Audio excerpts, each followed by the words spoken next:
Welcome to the Mojo deck.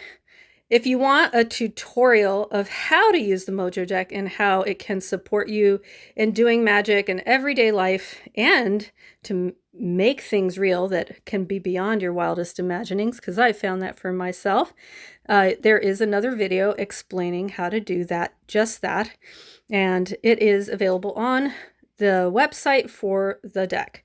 So here you go. I like to show the cards this way. Obviously they come in flat, but I put them upright so it's easy to draw cards. You can of course shuffle them and do it by hand if you like. So I wanted to explain some things about the Mojo deck, about why I created it the way I did. So I'll tell you first of all, this deck took me one whole day to make from beginning to end. One whole day, because I channeled the whole thing.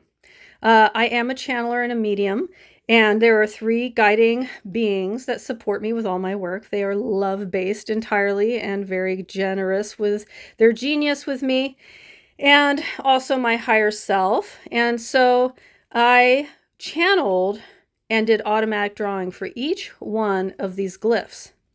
So none of these came out of my little brain, my big brain.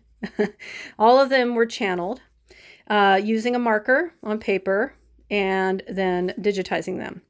And then all the words were also channeled. So my guides actually went through and told me almost every single word to put in here. I, of course, had contributions because I'm there present for the process, and also chose the color. So the intention behind each card is that the glyph would have meaning, but not only meaning, it has an energy grid that goes along with it that is present in what I would call the astral, but of course we have different names for different things. Not everyone would call it the same thing. So it is an actual set of instructions for each card that goes with them. And of course there are multiple meanings that go with every single image that are related to the word. And that includes all kinds of nuance and subtlety. You might access it unconsciously as you work through the cards or work with the cards. The color is designed to amplify the energy signature of the card. So those were intentionally chosen, including the color of the glyph itself. And these all work together in tandem to help you cast a very powerful spell, all under the auspices and guidance of Hermes, who's in here somewhere. Just did a reading with Hermes.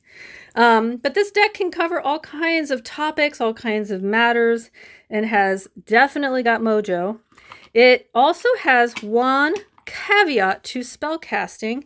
You can only cast the spells with a love-based intention underneath. Now we have cards like hostility, justice.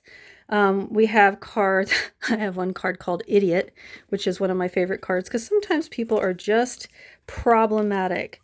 Let's see, corruption is one, of course. Those are kinds of things that come in to play sometimes. Of course, they're all going to be at the bottom, right? But there are a few in here that are kind of intense that are meant to help you through things. Now, the junk food card, some things in our lives are junk food, not just about junk food. Let's see what other card is here.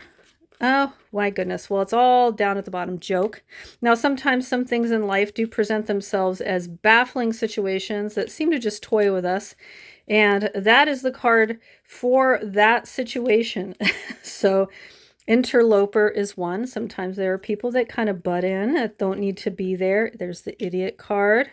Now I'll talk about the partial knowing card. The partial knowing is when you have limited access to your higher self for some reason, and maybe tapping or energy work can help with that.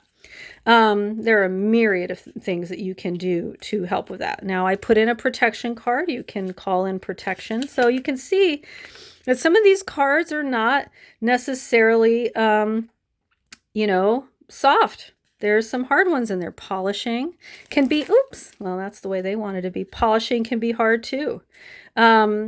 I put in intoxication and sobriety. Now, intoxication isn't always about being drunk, right? It can be about being intoxicated with something, and being sober can also be about sobering up in a situation. Oh, that was a good card. Gold. I put in gold. Gold can be all kinds of things.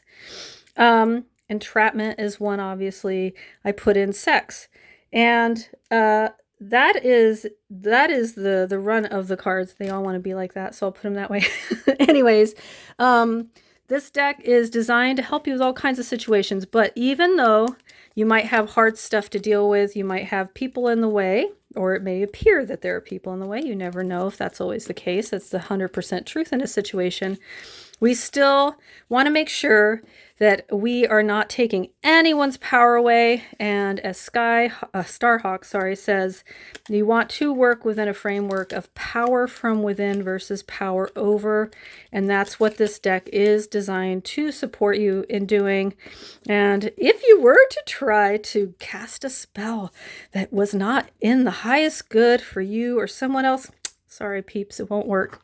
That is the way this deck is designed.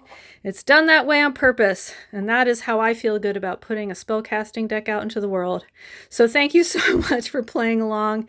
I hope you enjoy the deck, and I hope you get many, many golden opportunities as a result of using it.